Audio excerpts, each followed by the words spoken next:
later with dropping some things on somebody's site. So is there anybody who wants to volunteer a school site for us and we can queue it up while Joe's doing his thing?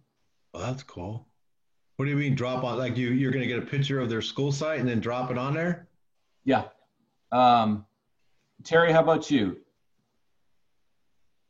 Yeah, she'll love that.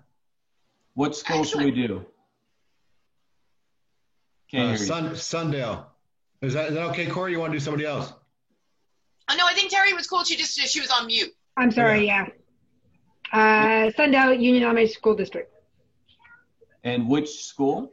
Sundale. To say it's a one school district. Okay, perfect. Sundown, yeah. Great. Think you can find that, Avery? Avery, All it's right. one of the nicest schools in the state. I don't know. Maybe I should do my backyard instead. Thanks, Joe. Sorry. We'll Okay. All right, Joe. Oh, all right, here we go. Let me try and share my screen.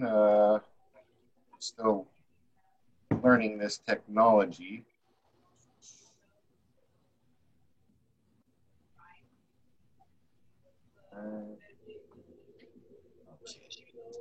All right. Well, I first of all again want to thank everybody for your time.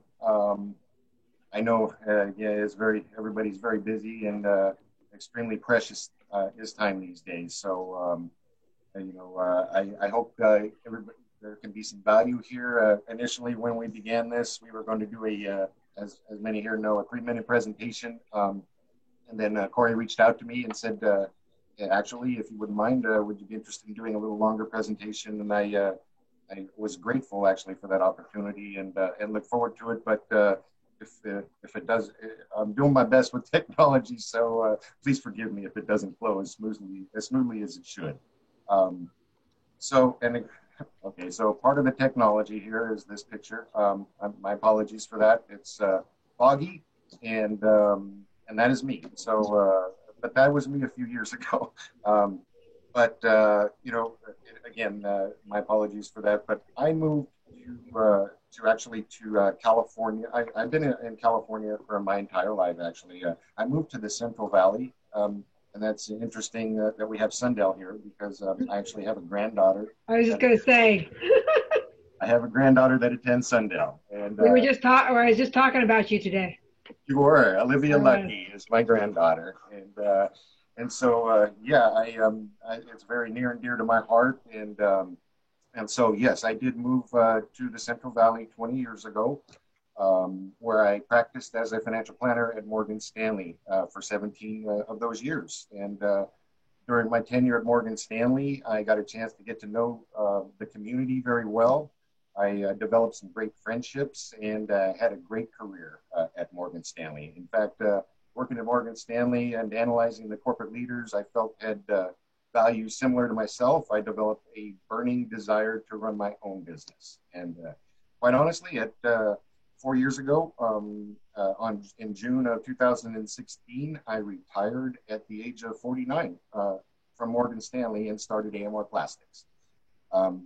I have had some strange looks when I've told people that in the past, but to be clear, I'm an entrepreneur, I am a business owner, and that is who I am. I want to make a difference. My goal essentially is to create a legacy for my family and my business. I want my business, there's a book called Good to Great, and I want my business to get better when I'm gone. So I want to build a long legacy, and I really want to make a difference in this community. And in fact, my daughter is an RN at Cahuilla Delta. She's married to a Tulare County sheriff, and my granddaughter attends Sundale, and my son attends Valley Life Charter School. So the modern family thing is definitely happening here. But I'm very heavily invested in California, and so I grew up in Southern California. I spent my first 35 years of my life there in Southern California, from West Covina to Santa Clarita. Graduate of Hart High School in Newhall, California. So my experience in plastics goes back to 1984. It's mainly in the distribution of raw materials. I dealt with engineering design in the past, but it wasn't necessarily a big focus for us. We have established our company extremely well. We're growing, we're profitable, and And we're fortunate to have such a great team that has worked together to get to where we are as material suppliers. Well, as of February this year, that all changed. And so as we were entering this pandemic, I noticed that plastic barriers were being used in pharmacies and grocery stores and so forth. I decided to design and source one solid sneeze guard to see if there was any interest. After all, I owned a plastics company. The sneeze guards were plastic. I had decades-long relationships with fabricators, extruders, and molders throughout the country. And not to mention, the economies were just starting to struggle, and I felt a compelling need to innovate and diversify.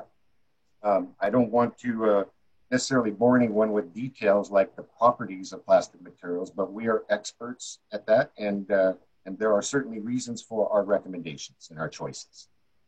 For example, some applications will require polycarbonate, while others will be better suited with acrylic, or as many people know, plexiglass. As raw materials experts, we feel confident in our choices. So this sneeze guard design became very popular. It was strong. It's made out of polycarbonate. It had an aluminum base, as you can see, it actually was able to be mounted for stability. The great thing is, because of my relationships, I was able to get pricing that allowed me to be at or lower than my competition with a far superior product. And so my competition is, as you've seen, those slide together things that are at the stores. With the half moon bases and so forth. They don't mount, they are flimsy, they're made out of acrylic, and which is much more brittle. And I was able to provide this because of my relationships and the vertical integration of my company at a price that actually was better than the price of what we feel was a far inferior product. So, that we actually, they became very popular. Again, it was very strong and a good product, and we actually sold 120 of these to one medical clinic alone in Ventura County. So it's just been a very big. We started this, and I didn't anticipate it would grow this quickly, but it did definitely blossom very quickly. And so as we started developing strong demand for our solid sneeze guard, we began getting requests for the same exact product we were supplying, except with a pass-through, so as to exchange money, merchandise, and documents, as you see here. So in the picture here, we were able to arrive at a product we felt confident providing to the community. We strive to provide the best combination of quality and value. With virtually the same design, we offered this product at the same price again as the competition, which was providing a more brittle acrylic sneeze guard at the same price. It is a far superior product. So we're not the cheapest, and we're not the most expensive, but our goal is to provide the best quality value combination. I guess like the porridge, not too hot, not too cold. We want to be just the right temperature. So if there are either budget concerns or even if price is not an object and you just want the best you can get, we can facilitate both, and we can accommodate. That's part of our process. And speaking of our process, it's worth noting that as we were developing relationships with entities with whom we were already supplying these sneeze guards, we began receiving requests for custom designs. Now, I know we have an architect here, and the architect certainly is very familiar with designs, and this is our drawings slide. So what happened was, as we had the desire to provide solutions, like the one seen in these drawings, we were fortunate to have a mechanical engineer, Araldo Henningham, join our team. He has experience, decades of experience in aerospace as a mechanical engineer, and unfortunately, that particular industry, as many know, has suffered. And so he became available to us, and I jumped on the opportunity. And so it has worked out extremely well for us. And Araldo has been visiting locations to evaluate needs and establish solutions. We then collaborate and arrive at the best product for any specific application. It really has resulted in a transcendent change within our company. Yesterday, for instance, Araldo went to a spice manufacturing company in Camarillo, California, and 91,000 square feet. They want us to set up barriers and partitions for their entire manufacturing plant and their administrative area. He spent 3 hours there and came up with some tremendous solutions. And that I want to emphasize that is the value, the added value that we feel that we can provide. So this has really resulted in a transcendent change. We can make our own drawings, we can make our own products. As you can see, there's mounts here on these drawings, and we actually can produce those with our 3D printer. We also have injection molding machines in case there are very large runs of the specific part that needs to be made. We can facilitate that as well. So we really have a lot of versatility and a lot of capabilities. And the first request we received was to design a cubicle partition for medical clinics. It was a great test because there were varying widths on the top of the partition to fit the barriers on, which it had to be precise. We needed very stable end brackets, and we were able to accomplish that through engineering design and creating a unique product that had notches. And the end result was an extremely happy customer. So I can't tell you how much of a difference this has made to us, but we want to tackle these difficult projects. This particular medical clinic, I believe they ordered about 20 of these, and it was pretty extensive. And we supplied it to them again with the instructions, everything, and they were extremely happy. Put it on their social media, and have been getting a lot of very positive response from that. Speaking of that, this slide is something that we're really proud of here. It's a 14-student computer workstation that needed to have protective barriers installed. And this is a high school in Santa Barbara. We tackled this project with vigor, and honestly, we had to adjust our design twice as the customer changed their designs twice. They wanted initially they wanted the barriers to come out to the end of to your office? I can be there. To the end of the table, and then they changed it to let me go there. Edge of the table. This has been one. This is one again that we're extremely proud of. I'm hopeful that this could give school districts the confidence that we can be an excellent resources for schools with regards to these type of difficult projects. We do occasionally post our products on the social media, and we did receive very positive responses from this as well. This one in particular, we really got a lot of very positive responses. We designed and manufactured the mounts. We designed and had the sheet fabricated to meet the specified dimensions. We provided the fasteners and two-sided tape for mounting, and as you can see at the top right, we tied it all together with drawings and installation instructions. Don't believe our competitors are doing this. From what I'm seeing, a lot of the order online things, this is where we feel we can add value. And quite frankly, with our expertise and the ability to create creative uses for the materials and actually design the correct material for the applications, we can do this at in a cost-effective way. It's really, to a certain extent, it really doesn't end up costing any more than it would if you just went to online and did it yourself. So this brings me to one subject, installation. And as much as I understand, many schools and medical clinics and others have staff that can easily perform installation. We have many relationships with general contractors that can help if the installation need is there. We aren't equipped to provide installation.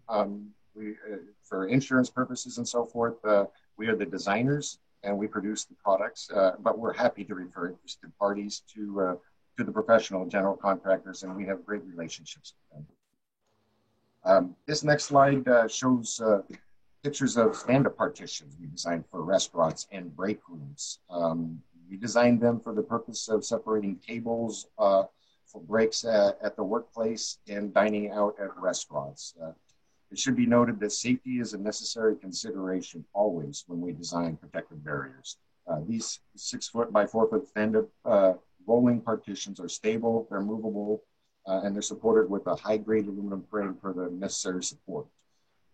In this picture, not only was the restaurant able to pivot when guidance changed from indoor to outdoor dining, but they also were posting on social media pictures of these partitions, which made a point their customers were very confident and pleased that they were taking the steps to do this. Now we're getting requests for these for schools, and with regards to like teachers' lounges, and even some parts of the cafeteria. I kind of want to emphasize that we also are providing the hanging barriers for cafeterias, and we're able to actually do printing and or engraving on there of school logos, symbols, or anything like that. So we're really flexible, but we've been getting more and more requests from schools lately. It's, in fact, quite honestly, yesterday I got a request, and this is a serious request for 19,000 student desk guards. So whatever's happening, this is all changing quickly, and so we want to be here to help, and we want to make sure and assist in any way that we can. But this is an example of something that was very easily pivotable. You can see on the left, they started out indoor.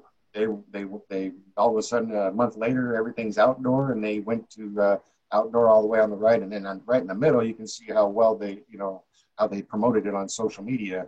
And in case anybody's interested, that is the Del Rey restaurant in Pico Rivera, California. And it is a very fine restaurant.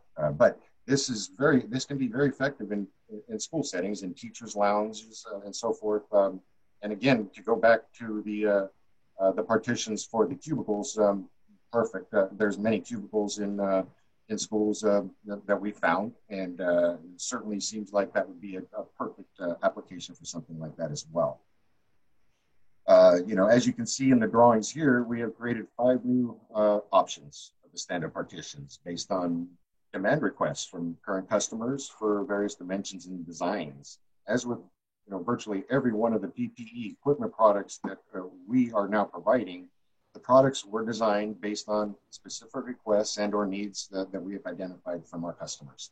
Again, our approach really blossomed once we added Geraldo Henningham to our team, and it allows us to really be extremely versatile. Speaking of school desks, so okay, the pictured barrier here on the left is the school desk barrier. Both of them are modular designs. In coming up with solutions for school desks, we leveraged relationships with teachers and parents to get a sense of which design was preferable. We had a number of different options, and the barriers pictured here are the ones that have received the most positive responses from teachers and parents we have spoken with.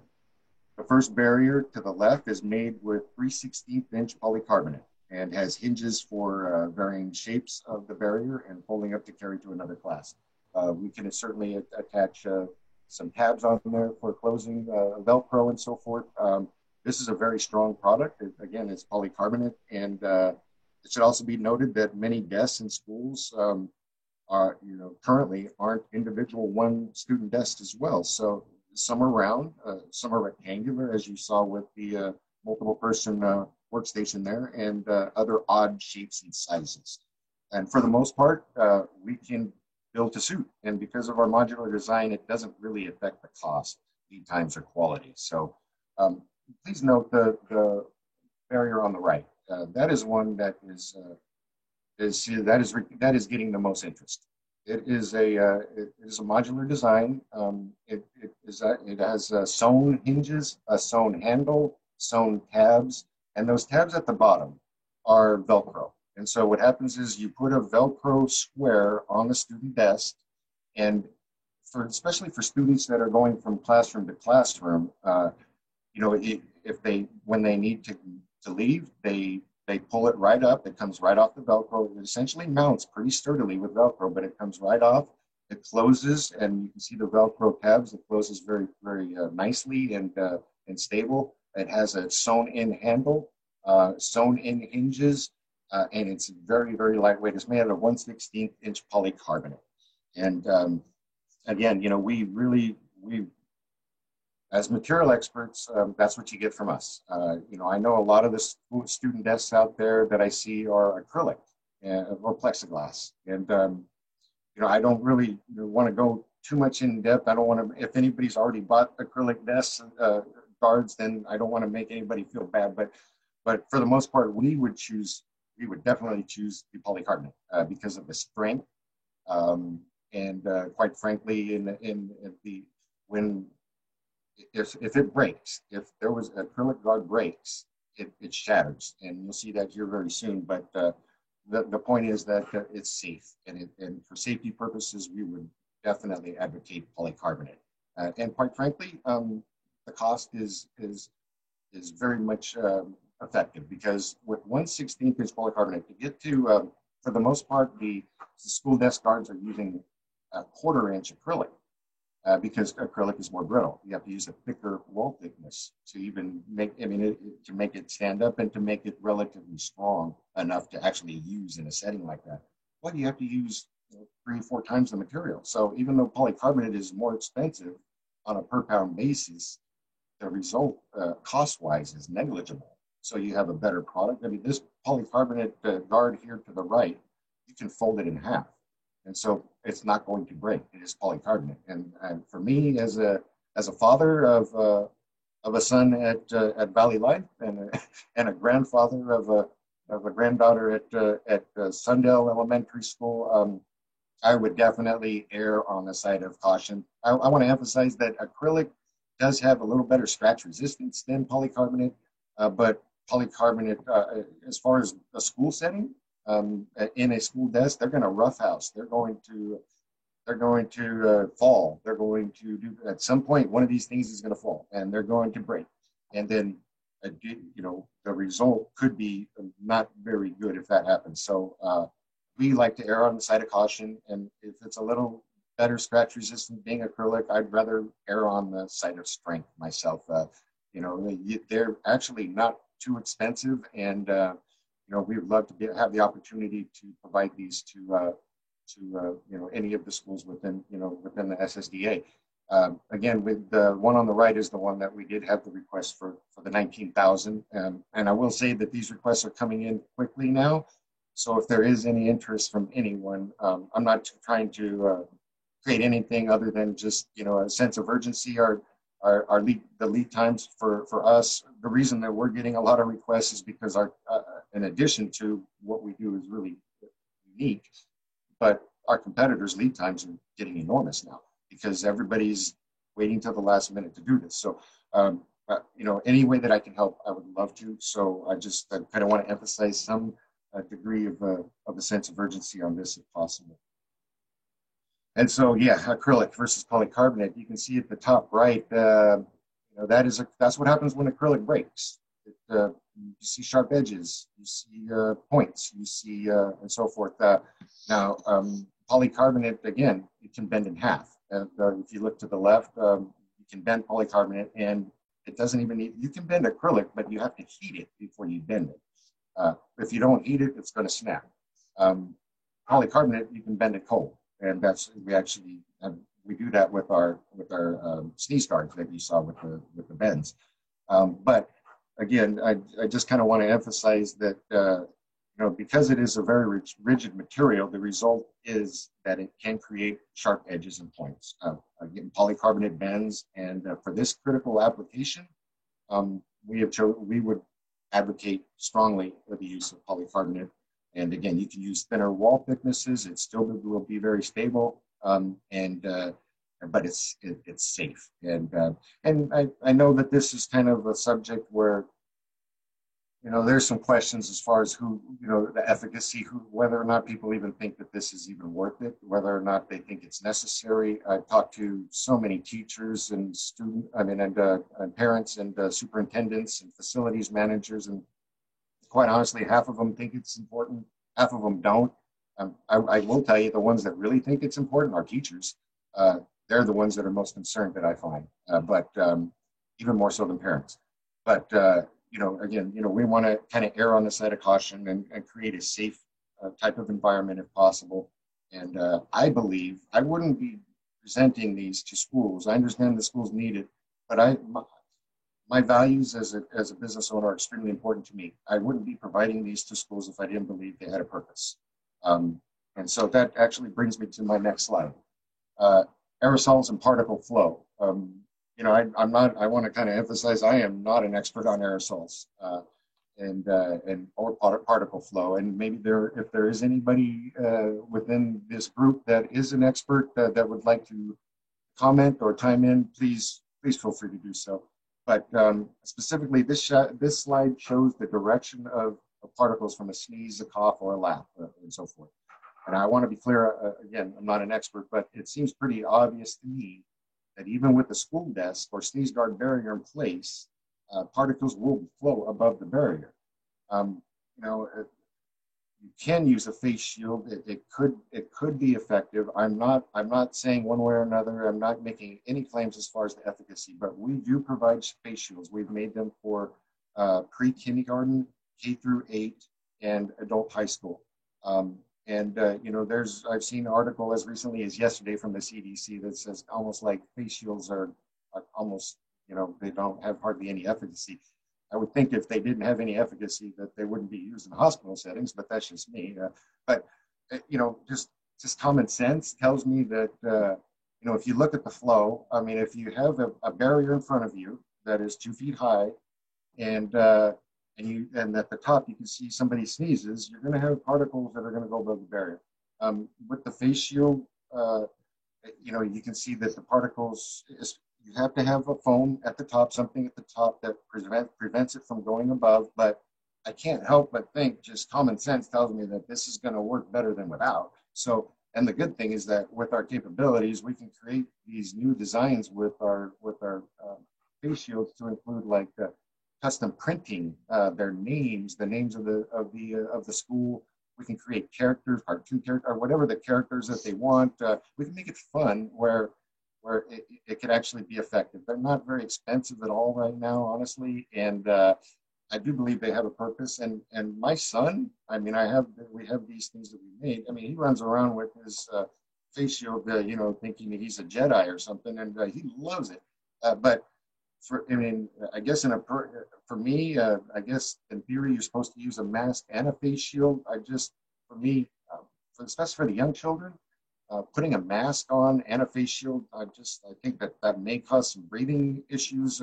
I'm not making any claims. All I'm saying is that I have face shields that I can make for people that are interested, that feel like it has a purpose. I personally feel like it does have a purpose, and if I were to have my druthers, it would be to do both, to have the barrier and the face shield. And I think the combination just provides an extra layer of protection. It's certainly, based on my communication with teachers, that's their preference, I can tell you that. That's just, I wanted to throw that out there, that we do have custom designs, we do have custom sizes, and we can print and make it fun. We can put colors, you know, it doesn't have to be a terrible thing. And so I wanted to make sure and mention that. And speaking of the face shields, you know, again, like with the sneeze guards and school desk barriers, we want to use the right material. And for face shields, we did arrive at polycarbonate. I don't have the pictures here, but I do have pictures of the smaller face shields that have children wearing them and so forth, and they work really well. And you know, we can put pink colors, blue colors, all kinds of different things on there as well. But the strength, durability, and anti-fogging properties with polycarbonate allows us to recommend our face shields with confidence. And again, you can see the three different. We do have the 3 different sizes, and we have sold a lot of these to restaurants. So you know, they had to have face shields as they were reopening. So, but as far as for school settings, you know, we have a number of different designs. This is just one of the many designs. We have some with glasses that you can put on. We're incorporating, the only thing with the glasses that are being used a lot in restaurants is that they don't have anything at the top to protect particles from going up. But we're now incorporating that foam little piece right there into that. We're trying to design that as well. It's extremely comfortable. There's no elastic strap, and that may be more convenient. We want to just make it as easy and seamless as possible to make this effective, and to make people want to not do it. I mean, I think the kids, again, my son loves his face shield, and you know, he runs around with his dart gun and just has a great time with it. So, hey, Joe, we got about like 1 minute, so Good Yeah, stuff. it's all I got left, about 1 minute. Last slide. So Oh, good cool. timing, Tim. Yeah. So if there's any, we have 2 locations. Our headquarters is in Tulare, California. That's where we do our engineering design, and we do our 3D printing and prototype parts. Our Ventura location is our warehousing, distribution, and manufacturing. And so, we have a lot of diversification. We're a vertically integrated company. We have our own trucks, so we can deliver to facilities within California. And we feel like we have a very good niche in terms of what we do with our vertical integration, in terms of our raw material expertise, our engineering design expertise, and the products that we produce. And again, I thank you all for your very valuable time. It is very valuable, and the opportunity to present my products to you. If there's any questions, anybody has any thoughts or comments, please feel free to reach out to me. And I certainly will be available after the next presentation to answer any questions as well. Well, Joe, it's a couple of things. One, Terry always speaks highly of the businesses out there, and we're proud that you're in an area where your grandkids going to a small school, and that you've diversified your company. I can't think, and a lot of people, I know we're doing a lot of this stuff to protect kids, staff from COVID, but there's so many germs in school. I mean, if we want to increase our attendance rates and staff sub rates, having this stuff forever is good, is I think a good move. Obviously the mask and all that's a little controversial, but having at the basic office those things is so smart. So we will push your product out. I think you're in a good spot, but I think long term it's not just about COVID. It's really about flu, all those things, allergies, all those things kids bring into an office and a classroom every day. That I think there's a good opportunity for us to mitigate those over the years. So thanks so much, Joe. I'm super impressed, by the way, that Visalia has a rooftop restaurant. I tried to go there, and it was like a 2-month waiting list. So I don't know. You guys seem to be getting fancy down there. So watch yourself. Hey, Corey, let's move on. I think that was great. And I think we're up next with Persinger, and looking forward to heading out to Sundale. Good stuff. I can't wait to see what you guys are going to pull off here. Sounds great. Thank you, Tim. Yeah.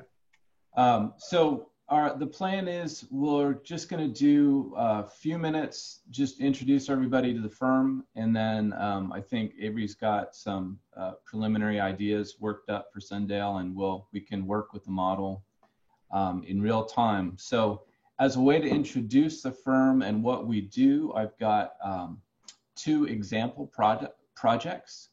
And so I'm just going to talk about the history of the projects and how the architect kind of keys into it and the things that we do. So you want to put up Mountain Vista, Avery? See if the share is going to work. Great. So this project is an existing middle school. Just stop it there for just a second while I set the scene.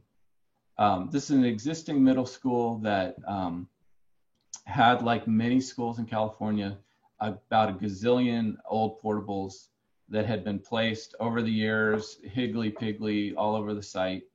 And so what worked for these folks was something that we've been doing a lot, where we're actually renovating the portables rather than buying new ones. Money is always very tight, and so can you renovate the portables and get something that you can be happy with and proud of, and also use that as an opportunity to kind of rethink what happens on your site? So the very beginning things that we might be doing are master planning, figuring out where you want to be in 5 years, where you want to be in 10 years. And so what happens with that is we're looking at what you want to do, and then we're looking at how are you going to get there. So we would be, in this case, helping get an OPSC grant put together for this district. This is Kelseyville. We helped them get their bond going. So we did initial planning for the bond, helped them get the bond passed for $24 million so that they could then afford to do projects in the district. So go ahead. So here's the question, right? How do you get something like this done and this was the plan. So just stop it right there.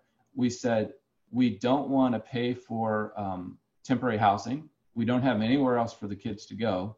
So what we're going to do is we're going to phase this. We've got enough room on campus to open up 6 or 7 classrooms. So we're going to pull over a first group, do that over the initial summer, and that's the ones that you see here. Get those ready to occupy. And so we went through this whole series of programming and planning with the school district to figure out, okay, 5th grade's going to go here, 6th grade's going to go here. They'll be there from October to November or whatever it was.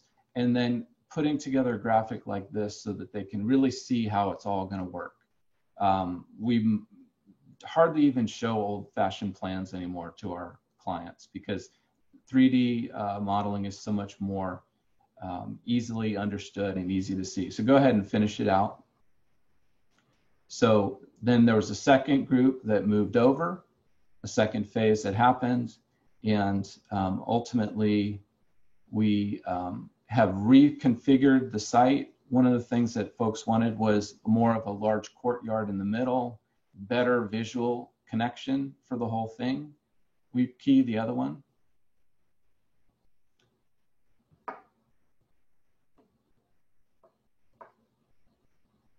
I feel like we should have done the obligatory thing where the audio won't work. And so this is the ultimate vision for the site, like where they wanted to be. And so we're creating the vision first, and then it's how are you going to get there? So in the interest of moving things along, let's just go to the photos, and then we'll move on to the next.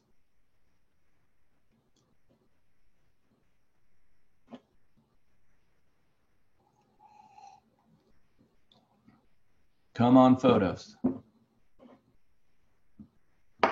These guys, there you go. So this is the finished product. So these are all existing portables that were there on site, and they're fully renovated, placed on foundations, new roofs, new siding. Everything that needs to be done has been done. And these are actually significantly less than even buying new would be. So it was a win for the school district, and they got a really great product. Okay, so let's talk about the shop real quick.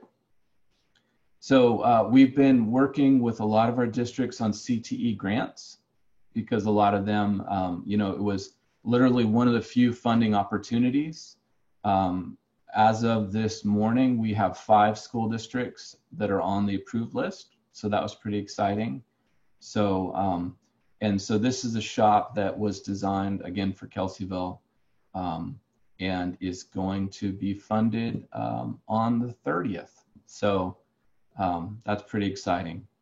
And it's great for these guys. They have had, they've been trying to run this really amazing program out of a couple of sheds, this usual thing. And so finally they have a facility that really is going to be able to support their welding, their ag fabrication. They have a construction program, all things that are really appropriate and helping those kids in this district who aren't necessarily the ones who are going to go right into industry. So getting them on that track, and then also just giving people a chance to experience hands-on learning. So that's this project. And I think what let's do, I'm looking at the clock and I'm thinking, these guys don't want to see, we have a lot of, basically we have a gazillion, go to the website, this is what we do. We work with small school districts exclusively. We understand that you don't have somebody on staff who's going to do all that paperwork. Oh, we should show that this is a beautiful gym that we did recently. So a lot of what's happening for existing school sites is we're putting something new on an existing site, and that brings its own challenges. This is a gym that we just finished. A lot of schools won't have that appropriate shop or won't have that appropriate gym or that a multi-use room or library or whatever it is that you want to use. So there's a lot of that sort of work. one of the interesting things, and the reason why I wanted to kind of do this High Wire Act with Sundale was a few years ago, our practice was Bay Area, Northern California, basically within sort of a 2-hour range of where we could drive to. So what's happened in this weird COVID Zoom world that we're in now? Now we're working and can work very effective anywhere in the state. And in fact, rather than meeting once a month, we're meeting weekly, twice a week by Zoom, and able to really interact in a very effective way with the schools and what's happening. So we're just going to give you a little taste of what that might look like. Obviously, this is the 10-second version. So you want to load it up. So one of the things that folks have been interested in is outdoor learning spaces, right? So we've looked at 100% outdoor air for existing classrooms, but maybe doing some outdoor learning spaces so it's fully outside. And so here we are on the, will you pull out a little just so that we can see the site, Avery? Obviously, first of all, is this the right site, Terry?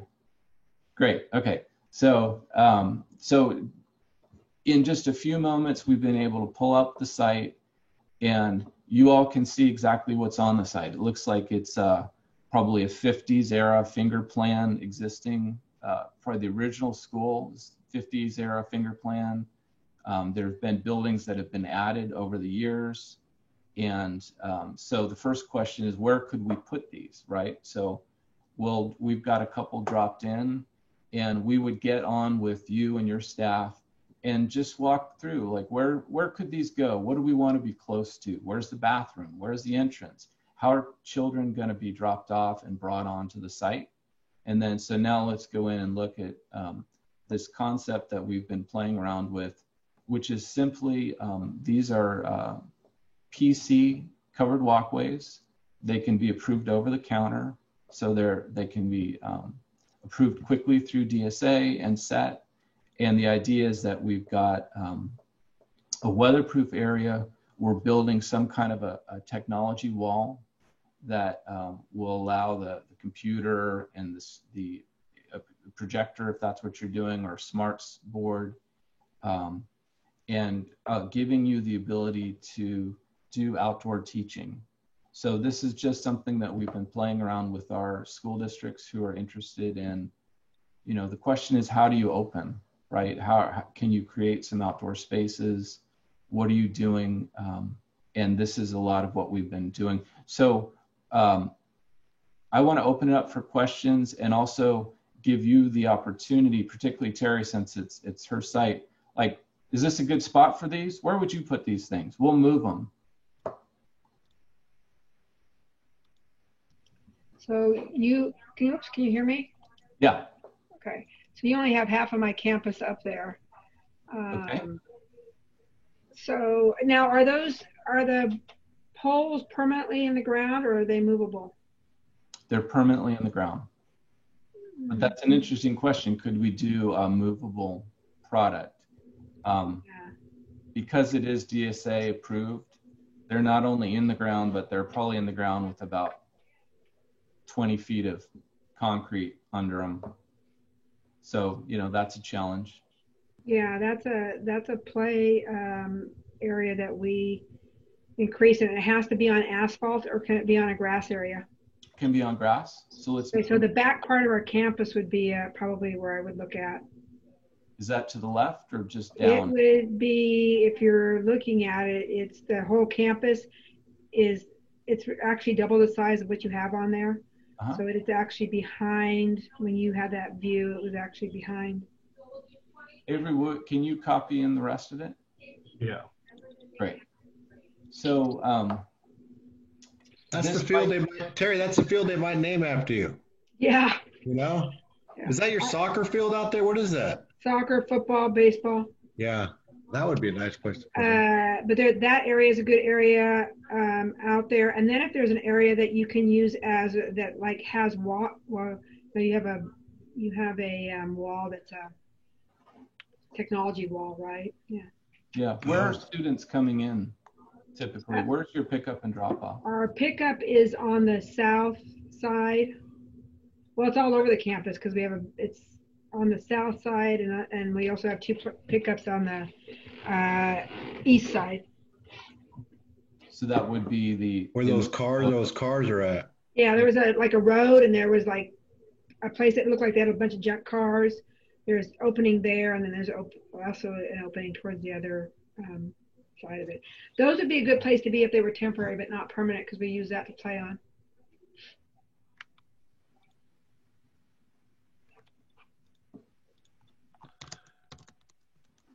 The quad might be a good area that you're looking at that you can see in my back photo right now.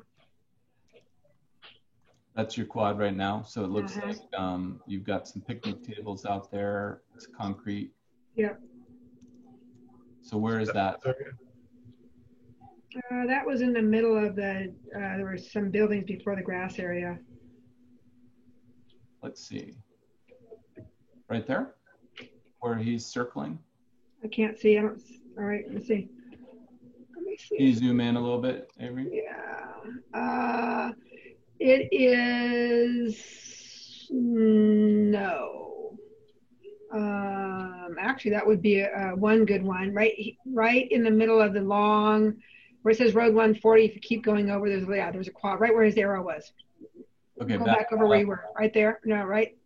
Down.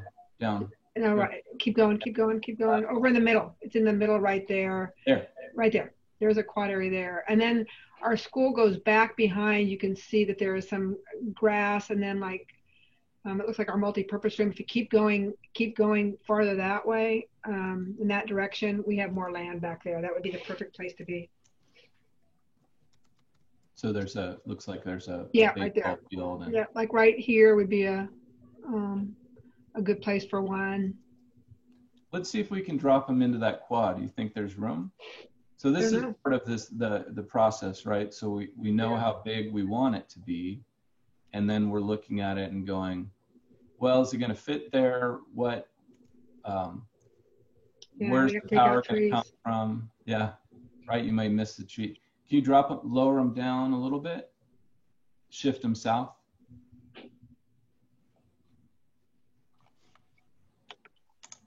Great. So that starts the conversation. You can see kind of how they fit. That's nice that you can move them around. Yeah. Okay.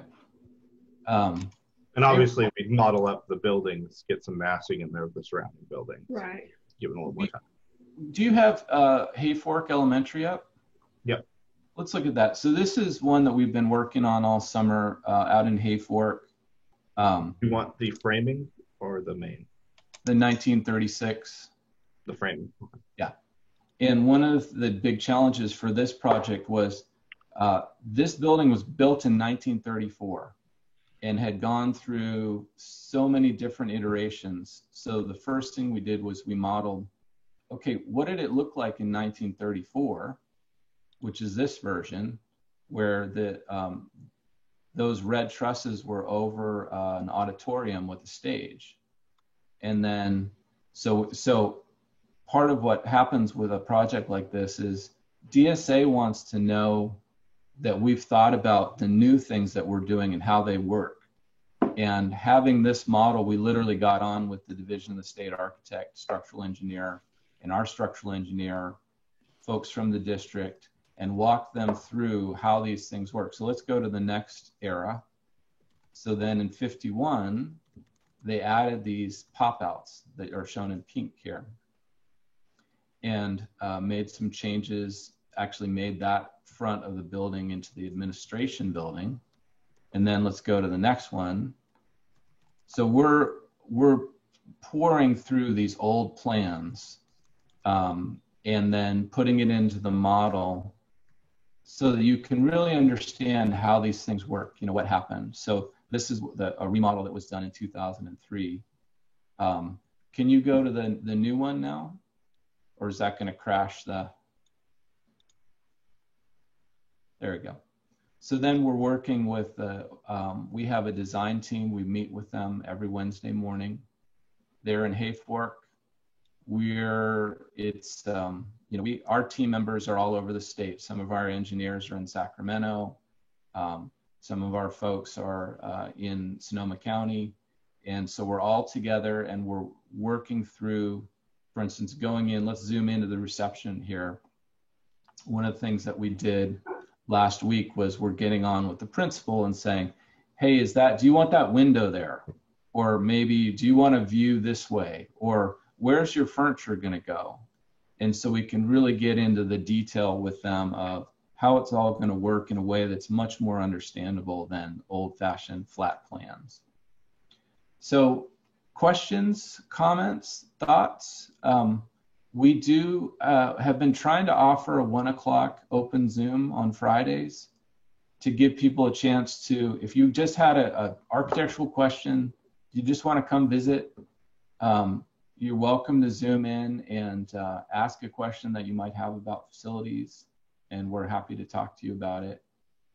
But if there's questions now, I'm ready. Well, Alexis, I think one thing that this does, like you say, allows for the tele-architect world, which is great, because I think, the old days, you guys had to bring those big blueprints out and you waited.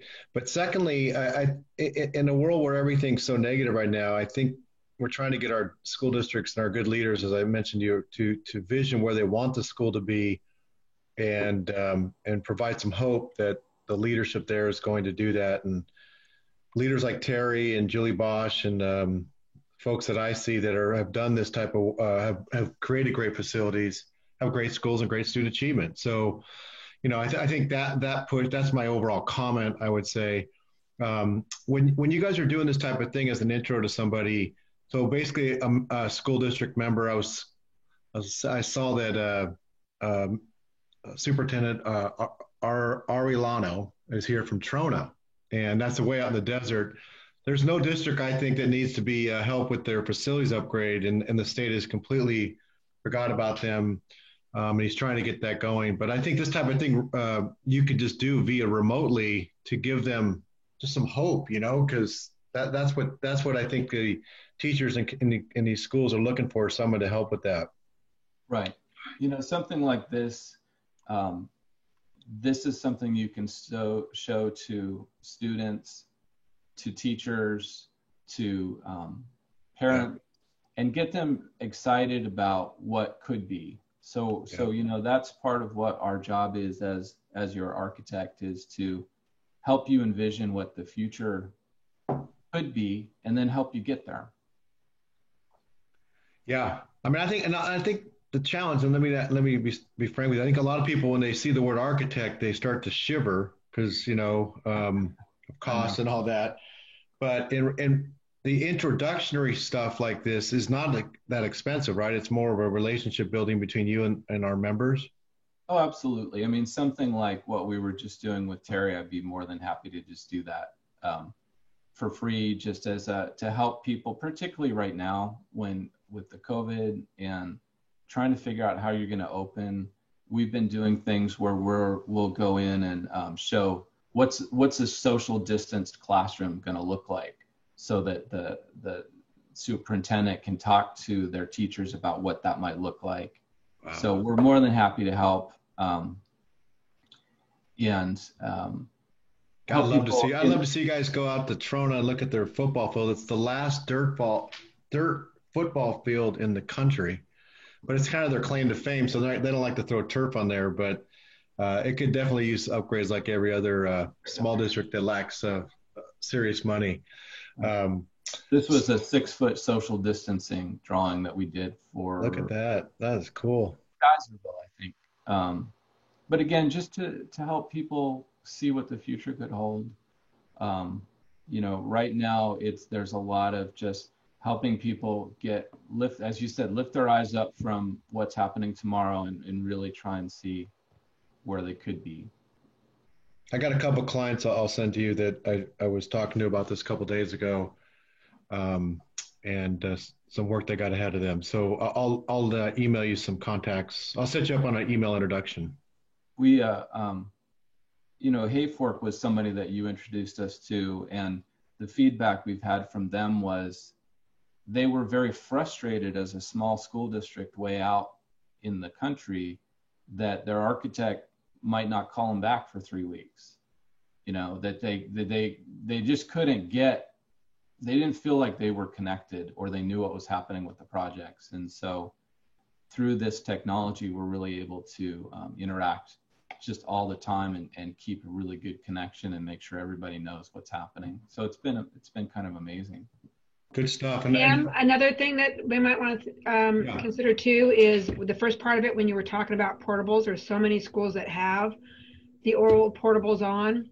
And one of the things that you said, like a lot of them don't, I don't know where that falls as far as modernization and how that all falls, but being able to market that and explain how they can get the funds to do that, because those look much better than most of the schools that I have been at, even in Tulare County, that have portables. We had to take some out of play that aren't for kids, but I know that we can modernize them, but that be helping schools to do that, because that's a hard, you have to get consultants for everything. So would you work with them on that, or do you have somebody that you already work with that helps you with the funding of it? It depends what it is. Typically, if it's preliminary stuff, we'll do that ourselves. If it's very specialized, we might connect the school district with a specialist in, you know, there's obviously a variety of folks who do it, but we really try and keep our fingers on, for instance, the CTE funding. I think of the 5 that got approved, a couple of them had specialty assistants, and then the rest of them we just did in-house. Okay. Cool. Because I think people would be surprised at how good you can make them look, right? Yeah, that is gorgeous. So. Yeah.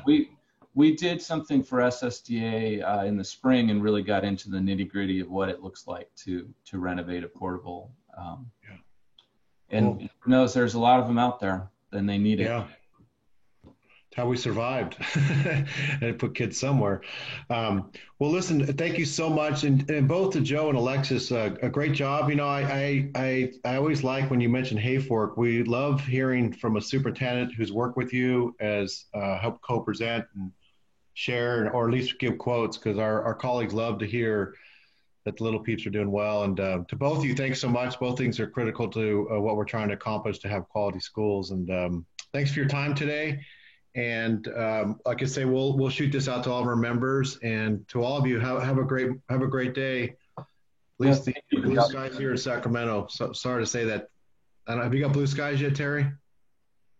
We did. Now they're a little bit hazy again, but so. And Joe, I need to talk to you, because I didn't realize that you did the shield until I talked to Stuart today. I mean the acrylic and plexiglass stuff. I didn't realize, or whatever it is that the polycarbon. Whatever. Yeah. Yes. I didn't realize you did that till Stuart and I were talking about you. So. Oh no. Yeah. Okay, guys. Sounds good. And you guys all have a great morning, and we'll see you soon. Thank you. Thanks for your time. Thank you so Appreciate much. it. Bye-bye. Thank you so Bye-bye. much. Appreciate your Bye-bye. time.